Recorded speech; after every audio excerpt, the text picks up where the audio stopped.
नमस्कार दोस्तों, कैसे हैं आप सभी। आशा करता हूं कि आप सभी अपने घर पर स्वस्थ और मस्त होंगे।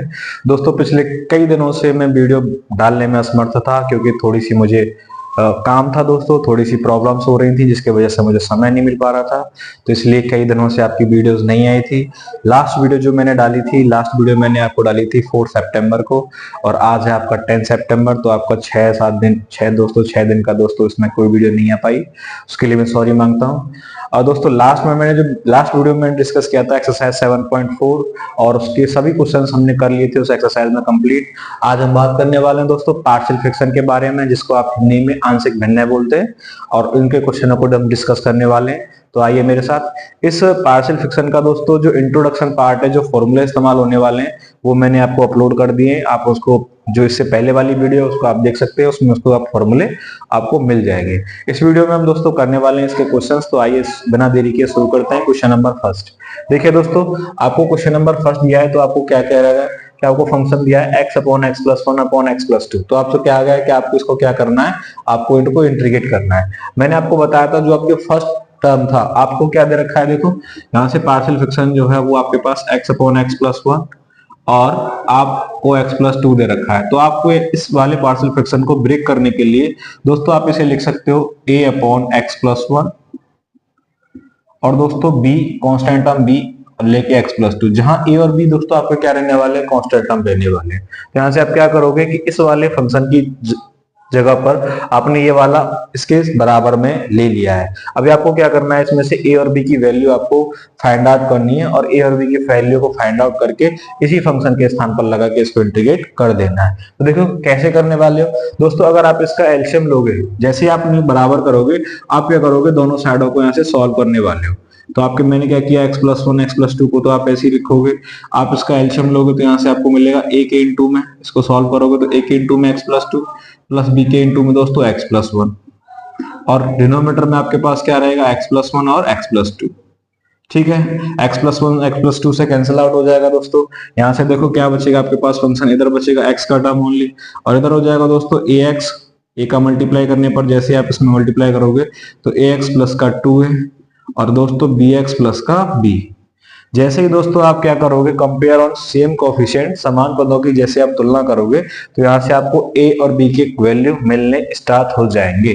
तो देखिए यहाँ से दोस्तों, इधर इसको मैं अगर लिखना चाहूँ तो देखो x मेरा इसमें है और इसमें है, आप क्या करो x को कॉमन ले लो, तो यहाँ से a plus B into x, और प्लस का कॉन्स्टेंट में आपके पास बचेगा 2a प्लस का b। तो मैंने क्या किया, दोनों चीजों को लिख लिया है। अभी देखो अगर आप कंपेयर करोगे, comparing on same coefficient, compare by same coefficient, तो यहां से दोस्तों जो x का कोफिशिएंट है वो x के कोफिशिएंट के बराबर, तो यहां से x का कोफिशिएंट आपका a प्लस बी है, इधर दोस्तों आपका x का कोफिशिएंट 1 है, यहां से x प्लस 1 बराबर 1 हो गया, और यहां से कांस्टेंट टर्म क्या है दोस्तों, 2a प्लस बी। इधर मेरा कांस्टेंट टर्म कुछ नहीं है, तो मैं क्या करूंगा, 2a प्लस बी बराबर 0। तो यहाँ से मुझे क्या मिला दोस्तों, दो इक्वेशन मेरे को मिल गए हैं। तो इन दोनों इक्वेशनों को मैं इधर सॉल्व कर सकता हूँ, नीचे आपको दिखाई नहीं देगा। तो देखो a प्लस बी बराबर 1, पहला equation a plus B equal to 1, और दूसरा इक्वेशन आपके पास क्या है, 2a plus B equal to 0। अगर दोस्तों बाई सब्ट्रैक्ट, अगर मैं सब्ट्रैक्ट करना चाहूँ तो क्या होगा, b से b कैंसिल आउट हो जाएगा, यहाँ से बचेगा माइनस a इक्वल टू 1। तो a की वैल्यू दोस्तों आपके पास क्या आने वाली है, a की वैल्यू आने वाली है आपके पास -1। ठीक है ना। आप क्या करोगे, a की वैल्यू को a की जगह पुट करोगे तो यहाँ से मिलेगा -1 प्लस b इक्वल टू 1। तो आपके पास b की जो वैल्यू रहेगी वो दोस्तों क्या रहेगी, b की वैल्यू आपके पास 2 रहने वाली है। जैसे आपके पास a और b की वैल्यू दोस्तों, जैसे आपके पास वैल्यू आ जाए, आप वैल्यू को क्या करोगे, इसमें पुट करोगे। देखो ये जो आपका क्वेश्चन था वो इसके बराबर था, तो ये आपका जो क्वेश्चन है, ये आपका जो क्वेश्चन है दोस्तों, आप इसे लिख सकते हो x upon x plus 1 into में x प्लस 2, और dx बराबर, इधर दोस्तों a की वैल्यू आप लगाओगे तो लिखोगे -1 upon x plus 2 x plus 1, जो कि पहला वाला फंक्शन a के नीचे मैंने क्या माना है दोस्तों, a के नीचे x प्लस 1 है, तो a के नीचे ही वही लिखा जाएगा। प्लस में दोस्तों 2 अपॉन में क्या आ जाएगा, x प्लस में 2, और होल किसका है, होल दोस्तों आपका dx इसमें लग जाएगा। आप क्या करोगे, इसको इंटीग्रेट करना जानते हो दोस्तों, आपको बाय फॉर्मूला इंटीग्रेट कर देना है। क्या है 1 अपॉन एक्स, तो आप इसे लिख सकते हो माइनस आगे ले लेके log x प्लस 1, और प्लस में दोस्तों 2 को जब आगे लोगे तो यहाँ से लिख सकते हो 2 log x प्लस 2 और प्लस में को दोस्तों क्या रहेगा, कांस्टेंट टर्म c रहेगा। आप इसको चाहो तो और भी सॉल्व कर सकते हो दोस्तों। अगर आप इसको लिखना चाहो m अपॉन क्यू मतलब log m अपॉन n की फॉर्म में, क्योंकि आपका ये नेगेटिव है ये पॉजिटिव है, तो आपको क्या करना पड़ेगा, 2 को स्क्वायर लगाना पड़ेगा इसके। तो आप यहां से लिख सकते हो log x प्लस 2 का होल स्क्वायर अपॉन में x प्लस 1। इससे ज्यादा आप इसे सॉल्व नहीं कर पाओगे। आपको इसका फाइनल आंसर या तो यहां लिख दो या फिर यहां छोड़ सकते हो, ठीक है ना। ये इसका क्या रहेगा दोस्तों, फाइनल आंसर रहेगा। आशा करता हूं कि आपको ये क्वेश्चन समझ में आएगा। बस आपको क्या करना है, आपको देखना है कि हमने जो हमें क्वेश्चन दे रखा है, हम उस क्वेश्चन को पार्शियल फ्रैक्शन के रूप में कैसे ब्रेक कर सकते हैं। और जैसे ही आपने ब्रेक किया है तो आपको ए और बी के, जैसे ही आपने ए और बी के फंक्शन के रूप में ब्रेक किया तो आपको ए और बी की वैल्यू चाहिए। आप क्या करोगे, कंपेयर करके सेम कोएफिशिएंट की तुलना करने पर आपको ए और बी की वैल्यू निकल के आ जाएगी। और जैसे ही आपके पास ए और बी की वैल्यू आ जाए तो जो फंक्शन आपने लेट किया था, जो आपका सब क्वेश्चन था, आपको ए और बी, सी भी हो सकता है दोस्तों इसमें। अगर मेरा फंक्शन यहाँ कुछ और भी होता तो मैं सी भी मान सकता था, तो फिर आपको 3 टर्म में फंक्शन मिलता एबीसी। तो एबीसी की वैल्यू निकाल के आपको क्या करना है, अलग अलग इंटीग्रेट कर देना है। आशा करता हूं कि आपको सॉल्यूशन समझ में आया होगा। चलते नेक्स्ट क्वेश्चन की तरफ। क्वेश्चन 2 है आपके पास, क्या दे रखा है आपको फंक्शन आपको दिया है 1 अपॉन एक्स स्क्वायर माइनस 9। तो देखो आपको दोस्तों पहले भी आपने फॉर्मूला पढ़ा था, आप क्या कर सकते हो, आप इसे ऐसे भी लिख सकते हो। आप इसे लिख सकते हो 1 अपॉन एक्स स्क्वायर माइनस 3 का स्क्वायर। वैसे दोस्तों आप जानते हो फॉर्मूला आपने पहले पढ़ा था एक्स स्क्वायर माइनस ए स्क्वायर का फॉर्मूला, आप उसे भी सॉल्व कर सकते हो। लेकिन ये जो क्वेश्चन है वो आपको पार्शियल फ्रैक्शन की एक्सरसाइज में दिया गया है, तो मैं क्या करने वाला हूँ, इसको पार्शियल फ्रैक्शन से आपको सॉल्व करने वाला हूँ। देखिए जैसे आपको पता चला क्या एक्स स्क्वायर माइनस 3 का स्क्वायर है, तो आपने क्या किया, इसको फॉर्मूले में लिख दिया दोस्तों। यहाँ से आप जानते हो ए स्क्वायर माइनस बी स्क्वायर का जो फॉर्मूला रहता है वो रहता है एक कोष्टक में ए प्लस बी और एक कोष्टक में ए माइनस बी। तो मैंने क्या किया, ये कोष्टक में तो एक्स प्लस 3 लिखा और दूसरे में क्या लिख दिया, एक्स माइनस का 3 और dx। यहाँ से मेरा ये क्वेश्चन बन के आ गया। अब मैं क्या करूंगा दोस्तों, इस क्वेश्चन को पार्शियल फ्रैक्शन के रूप में सॉल्व करने की कोशिश करूंगा। देखो यहाँ से आप क्या करोगे, 1 अपॉन एक्स प्लस 3 और इनटू में एक्स माइनस 3 को आप लेट करोगे किसके, a अपॉन एक्स प्लस 3, ठीक है ना, और प्लस में दोस्तों b अपॉन एक्स माइनस 3। ये जो फंक्शन है दोस्तों मेरा वो क्या हो गया, पार्शियल फ्रैक्शन। पार्शियल फ्रैक्शन का मतलब ही होता है कि आप उनको खंडों में या भागों में अलग अलग तोड़ के लिख दो, और तोड़ के लिखने से क्या होगा, यहाँ दोस्तों ए और बी की जो वैल्यू आएगी उनके हिसाब से वैल्यू बाहर आ जाएंगे और ये लोग इंटीग्रेट हो जाएंगे। तो देखो यहाँ से अगर आप इसको सॉल्व करना चाहो तो दोस्तों यहाँ से रहेगा 1 अपॉन एक्स प्लस 3 और इनटू में एक्स माइनस 3, ठीक है। इसको a का मल्टीप्लाई आप करोगे इसमें तो आपके पास मिलेगा ax माइनस का 3a, और दोस्तों b का मल्टीप्लाई करोगे तो आपको मिलेगा bx और प्लस का 3b, और डिनोमिनेटर में आपके पास सेम हो जाएगा x प्लस 3 इधर भी और दोस्तों x माइनस 3। क्या करोगे, डिनोमिनेटर को कट कर दिया है। अभी दोस्तों यहाँ पे आपके का है कांस्टेंट टर्म 1 है और इधर में देखो x वाला क्या है, अगर आप x कॉमन ले लो तो यहाँ से मिलेगा a plus B into x, और दोस्तों कांस्टेंट टर्म में आपके पास है माइनस का 3a और प्लस का 3b, ठीक है ना। तो आप क्या करोगे, कंपेयरिंग ऑन सेम कोएफिशिएंट। तो देखो मैं यहाँ लिख देता हूँ कंपेयरिंग ऑन सेम कोएफिशिएंट। देखो इधर दोस्तों x का कोएफिशिएंट कुछ है ही नहीं, यहाँ x का कोएफिशिएंट है a प्लस बी, तो कंपेयर करने पर आपको मिलेगा a प्लस बी बराबर क्या हो जाएगा दोस्तों 0। और इधर में दोस्तों यहाँ से अगर आप कांस्टेंट टर्म की तुलना करोगे तो मिलेगा माइनस का 3a plus 3b equal to 1। तो माइनस का 3a प्लस का 3b और इक्वल टू में क्या हो जाएगा दोस्तों 1। आप क्या करोगे दोस्तों, 3 का मल्टीप्लाई कर सकते हो आप ऊपर, तो यहाँ से जो आपका इक्वेशन है वो बाय एडिंग जो है वो ये कट जाएगा और इधर हो जाएगा 3b और 3b दोस्तों 6b और इक्वल टू में 1। तो b की जो वैल्यू आ जाएगी वो आपके पास क्या आ जाएगी दोस्तों 1/6। चूंकि दोस्तों a प्लस बी जो है वो 0 के बराबर है तो b की वैल्यू 1/6 है दोस्तों, तो यहाँ से a की वैल्यू भी माइनस का 1/6 आ जाएगी, क्योंकि बराबर में उल्टी आएगी तभी तो दोस्तों दोनों मिलकर 0 हो पाएंगे। तो यहाँ से जैसे ही आपने दोस्तों वैल्यू निकाली है तो आपका जो फंक्शन है आप क्या कर सकते हो, इसीलिए यहाँ से आपका जो इंटीग्रेशन है वो क्या था, आपको मेन इंटीग्रेशन था x प्लस 3 और x माइनस 3 और dx। यहाँ से आप a और b में ब्रेक करके आप इसे लिख सकते हो। a की जगह पर दोस्तों a का वैल्यू लगाओगे तो यहाँ से लिखोगे माइनस का 1/6 अपॉन में x प्लस 3 और dx, और प्लस में दोस्तों प्लस का 1/6 और अपॉन में x माइनस 3 और dx, ठीक है ना। तो जो भी कांस्टेंट टर्म ए और बी की वैल्यू आएंगे वो वैल्यू आगे लिख जाएंगे। तो यहाँ से आप लिखो माइनस का 1/6 और इंटीग्रेशन करोगे तो आपको मिलेगा log x प्लस 3 और प्लस में दोस्तों 1/6 वहां से लो, तो ये भी क्या हो जाएगा log x प्लस 3 और प्लस में कांस्टेंट टर्म c। दोस्तों 1/6 आप इसमें से कॉमन ले सकते हो, तो यहाँ से माइनस वाला क्या होगा, माइनस का log x प्लस 3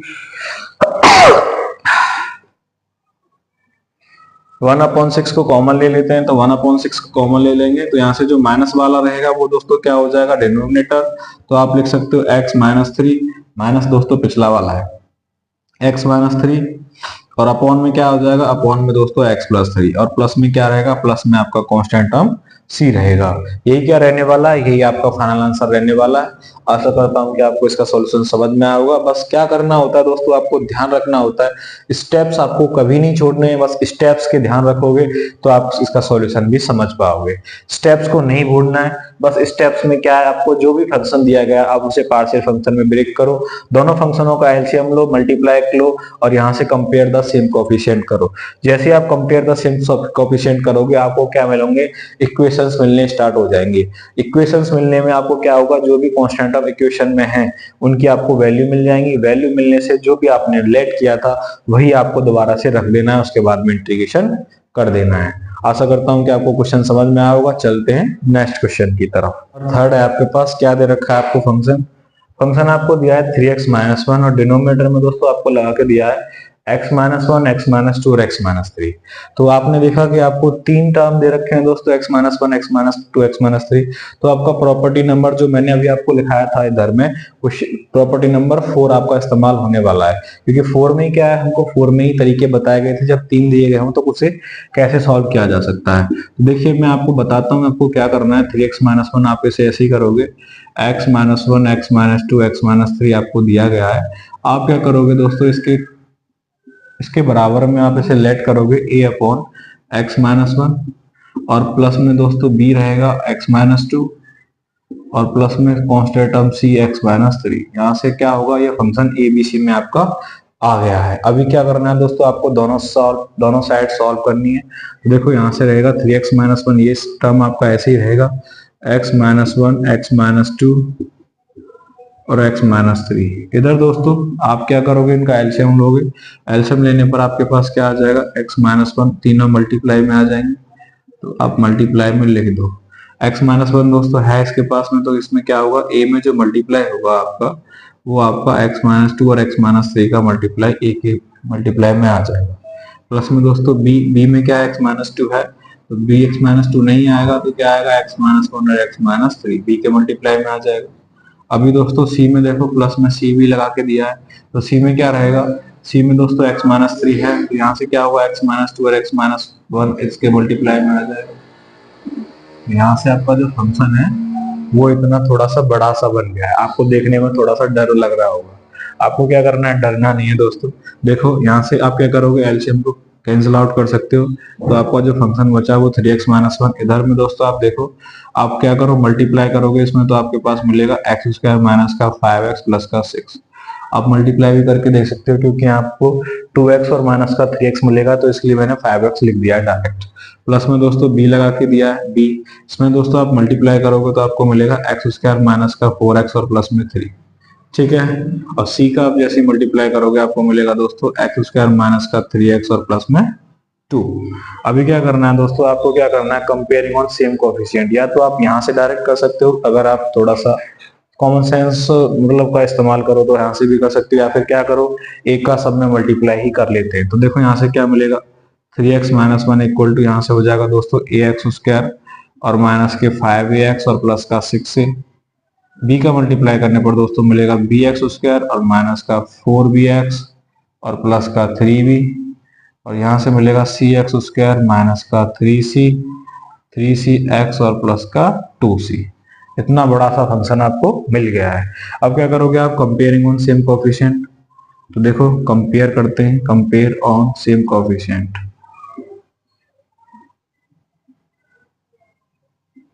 देखो सेम कोएफिशिएंट दोस्तों, यहाँ से ए स्क्वायर वाला जो टर्म है दोस्तों, ये क्या है, ए स्क्वायर बी स्क्वायर और सी स्क्वायर। तो यहाँ से आप लिख सकते हो a प्लस बी प्लस सी, जो a प्लस बी प्लस सी दोस्तों रहेंगी, इधर एक्स स्क्वायर कोफिशिएंट कुछ नहीं, इधर 0 के बराबर रहेंगी। दूसरा, आप ए वाले कोफिशिएंट, एक्स वाले कोफिशिएंट देखो, यहाँ से मिलेगा माइनस का 5a और यहाँ से दोस्तों माइनस का 4b और माइनस का 3c। ये जो रहने वाले हैं दोस्तों वो किसकी, इधर एक्स का कोफिशिएंट आपका 3 है, ये 3 के बराबर रहने वाले हैं। और जो आपका कांस्टेंट टर्म है दोस्तों वो क्या है, 6 से इधर प्लस का 3b और प्लस में दोस्तों 2c और इधर में कांस्टेंट टर्म आपका क्या है, -1। ये तीनों आपके बराबर रहने वाले हैं। 3 इक्वेशन आपके पास बन के आ गई है। अब दोस्तों a प्लस बी प्लस सी बराबर 0 है, तो आप क्या करोगे, इसमें से a की वैल्यू ले सकते हो। आप अगर चाहें तो दोस्तों मैं ऊपर से थोड़ा सा रफ कर दूं, रफ करने पर ये सॉल्व हो पाएगा, अदरवाइज में नहीं हो पाएगा। चलो मैं इधर कर देता हूँ इक्वेशनों को सॉल्व, उसके बाद में रफ कर लेंगे। देखो यहाँ से आप अगर a की वैल्यू निकालोगे फर्स्ट इक्वेशन से, तो a की वैल्यू आएगी दोस्तों माइनस का b और माइनस का c, ठीक है ना। आपकी सेकंड इक्वेशन है माइनस का 5a प्लस माइनस का 4b। आप क्या करो, a की वैल्यू को इसमें पुट कर सकते हो। तो देखिए यहाँ आपने इक्वेशन फर्स्ट मानी है, तो आपको क्या करना है, माइनस का 5a माइनस का 4b और माइनस का 3c इक्वल टू में क्या है दोस्तों, 3 है। आपको a की वैल्यू इसमें रखनी है। तो देखो नेगेटिव नेगेटिव क्या हो जाएगा, प्लस हो जाएगा, दोनों नेगेटिव है वो भी। यहाँ से मिलेगी 5b और प्लस का 5c और दोस्तों माइनस का 4b और माइनस का 3c इक्वल टू 0। इसको सॉल्व करने पर क्या मिलेगा मेरे को, यहाँ से मिल जाएगा दोस्तों b, 5b में से 4b जाएगा तो b और 5bc में से और 3c जाएगा तो क्या मिलेगा, 2c और इक्वल टू में क्या मिलेगा, इक्वल टू में 0 नहीं है दोस्तों, 3 है। तो यहाँ से मुझे क्या मिल गया, 3 मिल गया। ये इसको मैं इक्वेशन सेकंड मान लेता हूँ। अभी देखो इक्वेशन जो यहाँ पे मेरी थर्ड वाली है कांस्टेंट टर्म वाली, वो क्या है, 6a प्लस का 3b और दोस्तों प्लस में 2c इक्वल टू में -1। तो इसमें भी दोस्तों मैं एक ही जगह पर क्या रखने वाला हूँ, एक ही जगह पर माइनस भी और माइनस ही रखने वाला हूँ। तो देखो यहाँ से क्या मिलेगा, माइनस का 6 भी हो जाएगा, एक ही जगह रखोगे, और माइनस का क्या हो जाएगा, 6c और प्लस में दोस्तों क्या दिया है, 3b प्लस का 2c दिया है इक्वल टू में -1। इसको थोड़ा सा आप सॉल्व करोगे तो 6b में से 3b जाएगा तो दोस्तों बचेगा माइनस का 3b और 6 में से ये जाएगा तो माइनस का बचेगा 4 और c, ठीक है ना। और इक्वल टू में -1, माइनस को आप कॉमन लेके कैंसिल कर सकते हो, तो आपके पास मिलेगा 3b और प्लस का 4c इक्वल टू 1। ये आपका इक्वेशन क्या हो गया, थर्ड हो गया। आपको क्या करना है, आपका जो इक्वेशन सेकंड है और थर्ड है दोस्तों वो b और c में ही है, तो आप उसे सॉल्व कर सकते हो। तो आप क्या करोगे, by equation second and third, तो आप सेकंड एंड थर्ड को लिखोगे और उसे सॉल्व करोगे। तो देखो यहाँ से आपके पास सेकंड है, आपके पास है b प्लस का 2c इक्वल टू 3 और आपके पास जो थर्ड है वो दोस्तों वो क्या है, 3b प्लस का 4c और इक्वल टू में 1। आप क्या करो दोस्तों, 2 का मल्टीप्लाई करो इक्वेशन इसमें सेकंड में और माइनस कर दो। तो देखो यहाँ से हो जाएगा 2b और माइनस का 3b, तो ये क्या मिलेगा आपको, माइनस का b मिलेगा। ये दोस्तों कैंसिल आउट हो जाएंगे 4c, क्योंकि ऊपर भी 4c बनेगा और नीचे भी। यहाँ से मिलेगा दोस्तों 2 3 जा 6 और 6 में से 1 गया तो आपके पास मिलेगा 5। तो आपके पास b की जो वैल्यू रहने वाली है वो क्या रहने वाली है दोस्तों, b की वैल्यू आपके पास -5, b की वैल्यू -5 आपकी आ जाएगी। जैसे आपके दोस्तों b की वैल्यू आ गई है, आप क्या करो, इक्वेशन सेकंड में कर सकते हो आप इसे, पुट इन सेकंड। तो पुट इन सेकंड में करोगे तो आपके पास किसकी वैल्यू आ जाएगी दोस्तों, आपके पास c की वैल्यू आ जाएगी। मैं थोड़ा सा रफ कर देता हूँ इसको, क्योंकि आपको यहाँ से दिखाई नहीं देगा तो समझ में भी नहीं आएगा। तो देखो रफ कर देते हैं, उसके बाद में आपको समझाते हैं। थोड़ा सा लेंथी क्वेश्चन है पर इतना भी नहीं है कि आपको समझ ना आए। देखो b की वैल्यू दोस्तों इक्वेशन सेकंड में जब आप रखोगे, आपका इक्वेशन सेकंड कहाँ है, इक्वेशन सेकंड है आपका b प्लस का 2c और इक्वल टू में 3, ठीक है ना। इसको रखो b की वैल्यू -5 को, तो यहाँ से हो जाएगा -5 प्लस का 2c इक्वल टू 3। दोस्तों इधर आएगा तो क्या हो जाएगा, पॉजिटिव हो जाएगा, तो यहाँ से होगा 2c इक्वल टू 8 और c की वैल्यू जो रहने वाली है वो क्या रहेगी, 4 रहेगी। अभी दोस्तों इक्वेशन फर्स्ट से मुझे a की वैल्यू क्या मिली थी, a बराबर मिला था मुझे माइनस का b और माइनस का c। तो यहाँ से क्या करो, a की वैल्यू निकालो, तो b की वैल्यू आपके पास मिली है -5, तो पॉजिटिव 5 हो जाएगा और ये हो जाएगा माइनस का 4। तो a की वैल्यू क्या रहेगी आपके पास, a की वैल्यू 1 रहेगी। दोस्तों आपको क्या करना है, a की भी वैल्यू आ गई, b की भी और c की भी, आपको a b c की वैल्यू को इसमें रखना है।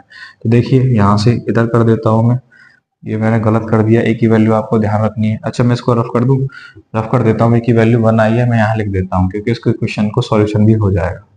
ए बराबर 1। बोर्ड थोड़ा सा छोटा का है दोस्तों, इसलिए थोड़ा सा सर्वाइव आपको करना पड़ेगा।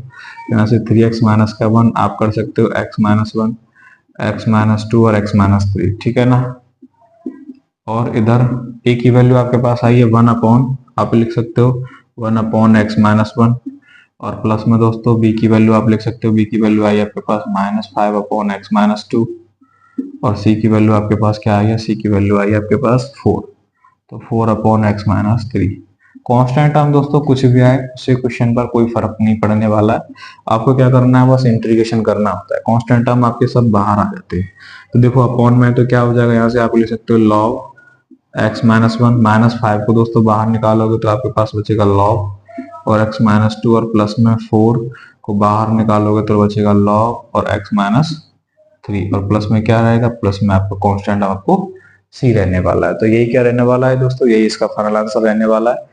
थोड़ा सा लेंथी क्वेश्चन था, आपको समझ आया होगा। अगर समझ नहीं आया तो दोस्तों थोड़ा ऐसे एक बार और रिवर्स करके देख लेना, आपको अच्छी तरीके से इसको समझ आएगा। आशा करता हूँ कि आपको इसको समझ आया होगा। दोस्तों आज बहुत गर्मी है, देख सकते हैं आप, मुझे बहुत पसीना आया हुआ है क्योंकि दोस्तों जब मैं वीडियो शूट करता हूँ तो पंखा को बंद करना पड़ता है, तो इसीलिए थोड़ा सा क्वेश्चंस लंबे हैं तो इसलिए टाइम ज्यादा लग रहा है। तो आज हम 3 ही क्वेश्चन करने वाले हैं क्योंकि मेरे को कुछ काम है इसलिए वजह से, और मैं बाकी के जो बचे क्वेश्चंस हैं वो कल करेंगे हम। आज के लिए इतना ही, बहुत बहुत धन्यवाद दोस्तों। अगर आपको मेरी वीडियो पसंद आती है तो अपने मित्रों के साथ जरूर शेयर करें, और ज्यादा से ज्यादा दोस्तों चैनल पर वॉच करें मेरे चैनल्स को, जिससे कि मुझे भी मोटिवेट हूँ दोस्तों मैं भी, जिससे मैं आपको और अच्छे से पढ़ा सकूं, ठीक है ना। तो चलते हैं, बहुत बहुत धन्यवाद, थैंक यू वेरी मच।